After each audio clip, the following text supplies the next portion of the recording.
Let's return to This Week in America. Here's your host, Rick Bratton.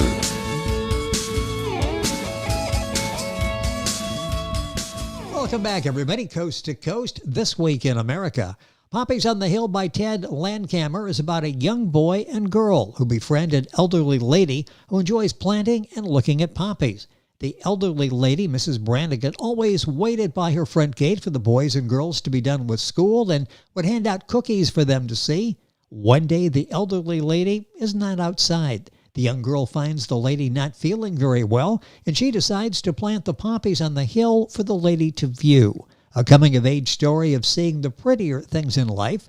Ted is the father of 3, grandfather of 6 wonderful grandchildren. For the past 30 years, he's told his kids and now his grandchildren great stories to remember.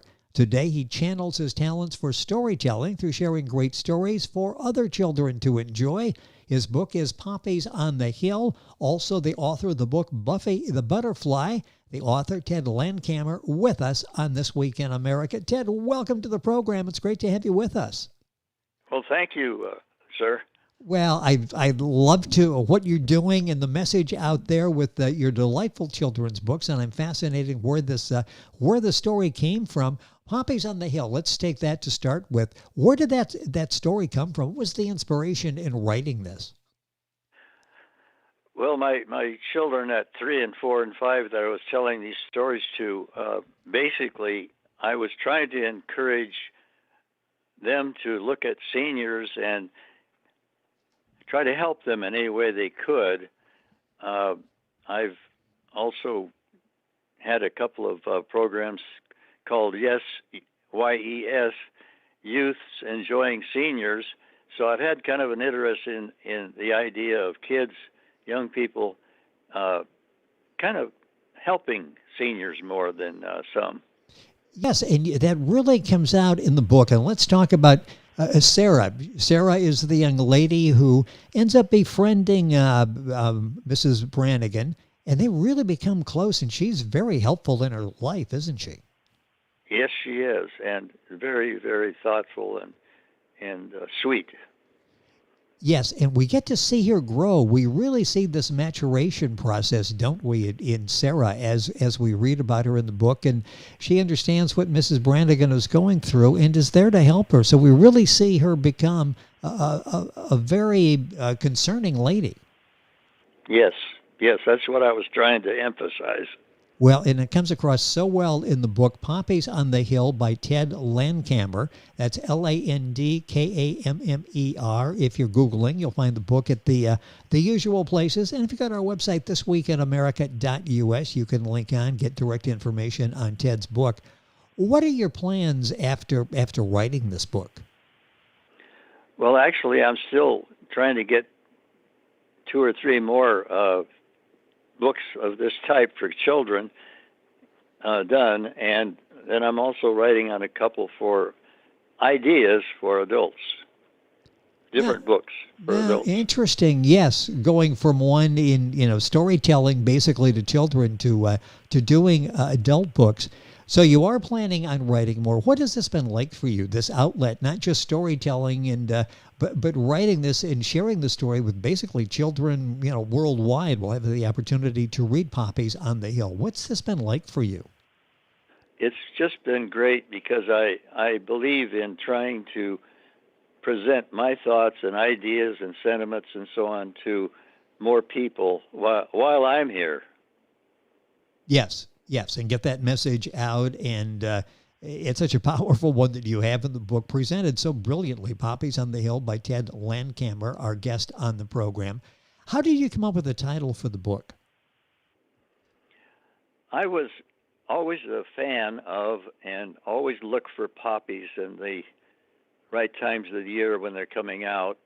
And we have some right now down in our pasture below the house. We've got a small pasture, and there's some poppies down there. And I've always just kind of looked for them. They seem to give me kind of a boost in my life.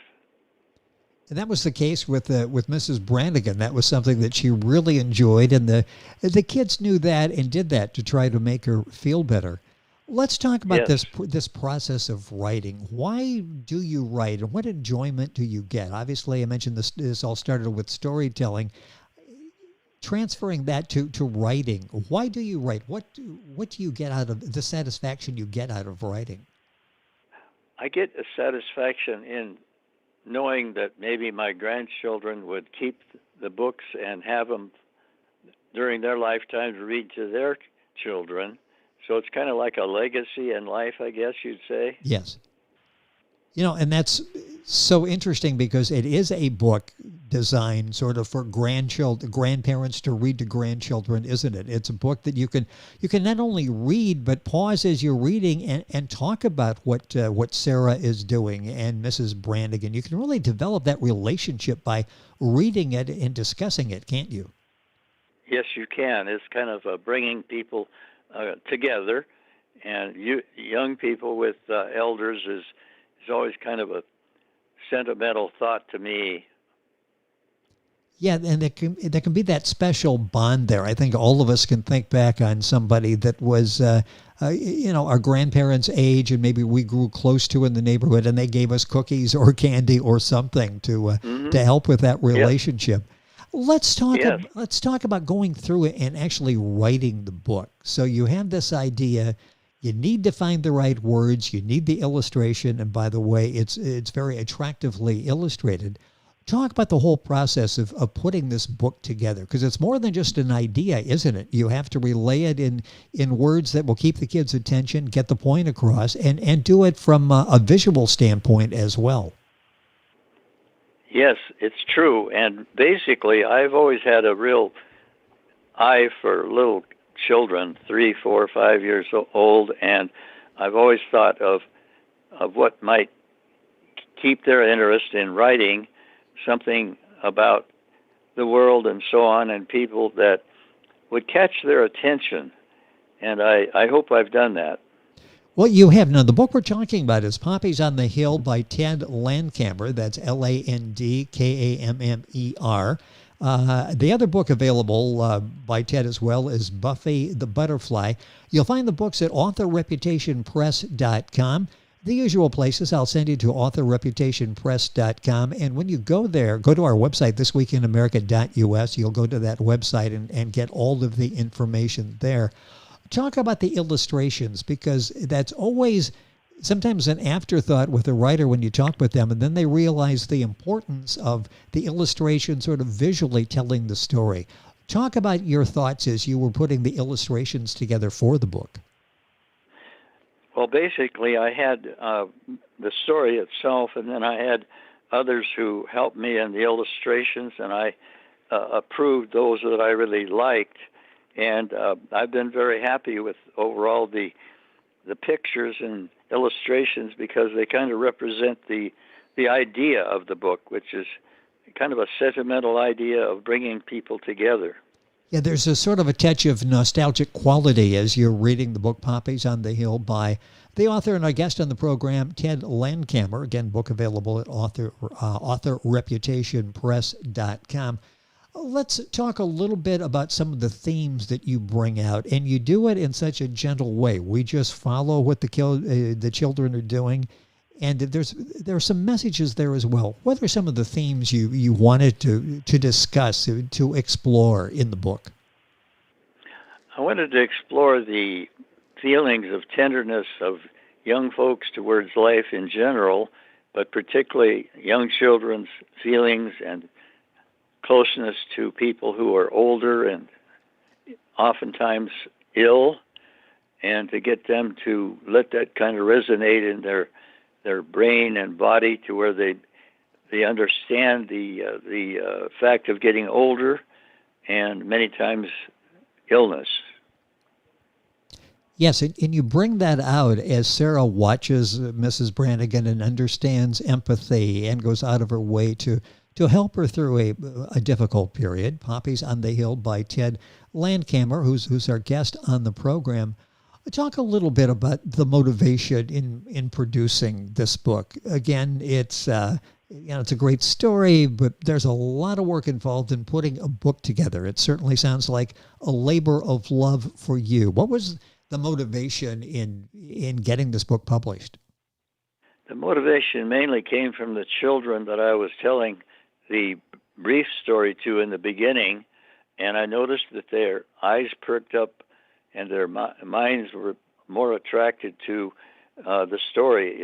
Each page, you might say, that I was covering with them while they were sitting across the room from me, and I'd mentioned different factors about the beauty of the poppies and the beauty of the elder person that was my attempt to get the message across from the kids to the elders. And you do a nice job with that. And it's interesting, you sort of had your own little focus group there, didn't you? You were able to see on the faces and to sense the reaction as you were telling different parts of the story, that you had that immediate feedback there. Yes, there was an immediate feeling of connection with these younger folks. How long did it take you to write the book? I started on it maybe a number of years ago, and it took me at least 6 months to get the basic story down, and then I started making some additions and corrections. And the finished product is Poppies on the Hill by Ted Landkammer. The book's available at authorreputationpress.com, the usual places. If you go to our website, thisweekinamerica.us, you'll be able to order get information and order the book as well. Why would you hope people would read the book? What is sort of the takeaway? It's entertaining, but there's some very gentle messages there as well. What do you hope the reader takes away from reading the book? I hope they take away the feelings that I have about growing older and the fact that a lot of times elders are more or less too often alone. And I wanted children to realize that and empathize with it and go ahead and try to feel better about contacting elders. Sometimes they're kind of hesitant about people who are older and so on, even to approach them. Well, Sarah does such a beautiful job with that, and it is such a strong message that you're sending. Another message that I really like is talking about nature. That's something that doesn't cost us anything. It's there every day, and children really learn with the poppies and everything in the book to appreciate the outdoors and what's available to us. Yes, and Grandma Brannigan helped them to understand nature better and told them how to plant the seeds for the poppies, told them how to water them, and kind of gave them a brief education about startups on plants and so on. Yeah, I would think as children would read the book, suddenly they go outside and see things differently. It's not just something growing out of the ground. There's a little bit more to the story there, a little bit more appreciation. The other book that you've written is Buffy the Butterfly, and I understand this basically inspired by your granddaughter's love for butterflies. Talk a little bit about that. What's the story behind Buffy the Butterfly? Well, I noticed one day that kind of in the spring that the kids that were then able to go outside, it was warmer and so on, they would see a butterfly and they would fly and they would run towards it, trying to see if they can get closer to it or even try to catch it with their hand. And usually they couldn't do that, but they followed them every time, and it was kind of like a adventure for them. Oh, yes. That's Buffy the Butterfly. That's available as well when you go to the website to look up the book. You'll be able to, the book we're talking about, the Poppies on the Hill, you'll be able to get information on Buffy the Butterfly. Butterflies and poppies, there's sort of healing power with both of those when you think about it out there. There's something relaxing about watching butterflies and certainly poppies, so there's that aspect of it as well. It's sort of healing for adults, and I would assume children as well, to have those in our lives. That's what my hope is, that it really kind of instills in them that feeling of aging and elders needing company, especially company of little children who are asking questions, and so animated about life in general at that age of 3, 4, and 5, and 6. If you could just sort of bottle their enthusiasm, the questions, their inquisitive nature, and save that for a later life, what an interesting world it would be, because there really are something at that age. And you're the grandfather of 6, and the book is dedicated to your grandchildren. This has to be special, a special bond with the grandchildren. Talk about that aspect of it, because you're sharing so much with them, and I'm sure when they see the finished product, the book there, that it's an emotional time for them as well as for you. It is very much that way, and I noticed that my heartbeat and everything kind of went up a little bit when I saw them eagerly looking at the book when it was first delivered to them, the finished book. Yes. And I felt good inside about it, kind of like just a good feeling. And all of that work that goes into putting that together, and I'm sure there are times when it's like, will I ever get this printed? And then you see that book so beautifully done, such a charming story, and then you see the response on the faces of children. And what's interesting is children, on a worldwide basis, will be reading your story, Poppies on the Hill, and the other book, Buffy the Butterfly.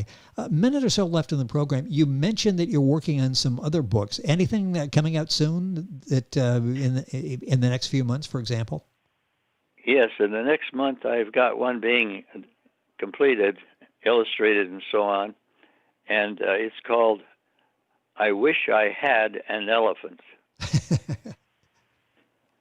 I'm looking forward to that. You've got my attention with the title of that. And then the books, more adult-oriented books, are you close to publishing some of those? Well, I have finished one called Laughs and Guffaws, Laughter, kind of a book full of many little stories that are comedic and fun to read and give you a laugh. And that one's already finished. I haven't tried to move it too much further than my own home, actually, but it's done. Well, we will look forward to all of these, the books that are available now, Poppies on the Hill, and as well as Buffy the Butterfly. Ted Landkammer is our guest on the program. That's Landkammer. You'll find the book available at authorreputationpress.com in the bookstore. You'll find it at the usual places. If you go to our website, thisweekinamerica.us, we'll link you up directly to information on Ted's book. Ted, you're a very talented and gifted author. The book is touching so many people and will be a great bond between generations. Thank you. First of all, congratulations on that, and thank you for being with us on the program. Well, thank you. It has been our pleasure to have you with us, Ted Landkammer, author of the book Poppies on the Hill. You'll find it at authorreputationpress.com and link on directly by going to our website, thisweekinamerica.us.